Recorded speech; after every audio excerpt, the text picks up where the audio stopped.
Hi guys, welcome back to my vlogs. Previous వీడియోలో నేనైతే GST and Meesho గురించి చెప్పినప్పుడు చాలామందికి చాలా డిఎమ్స్ అయితే నాకైతే వచ్చినాయి అనమాట. నేను చేసిన మిస్టేక్స్ మీరు చేయకుండా అని చెప్పి ఈ వీడియో అయితే మీకోసం అయితే చేస్తున్నాను.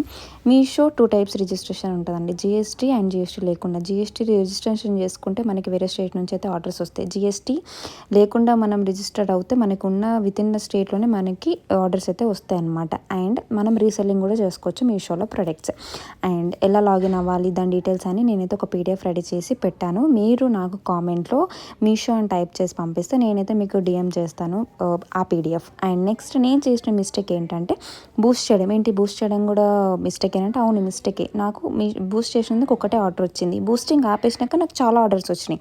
బూస్ట్ చేసినాక కూడా కొందరికి ఆర్డర్స్ రావచ్చు, రాకపోవచ్చు.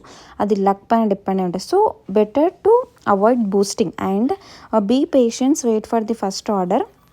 అసలు మీరు బూస్ట్ చేయకండి. బూస్ట్ చేయకుండానే మీరు ఆర్డర్స్ అయితే తెచ్చుకోండి. నాకైతే బూస్టింగ్ ఆపేసినాకనే చాలా ఆర్డర్స్ అయితే వచ్చాయన్నమాట. అండ్ ఇది వచ్చేసి అబౌట్ మీషో. ఇంకా మీకు ఏమైనా డీటెయిల్గా కావాలి అనుకుంటే లాంగ్ వీడియో అయితే నేను చేసి పెడతాను మీషో గురించి. నెక్స్ట్ వీడియోలో వెబ్సైట్ గురించి చెప్తాను. Thank you, bye. నేను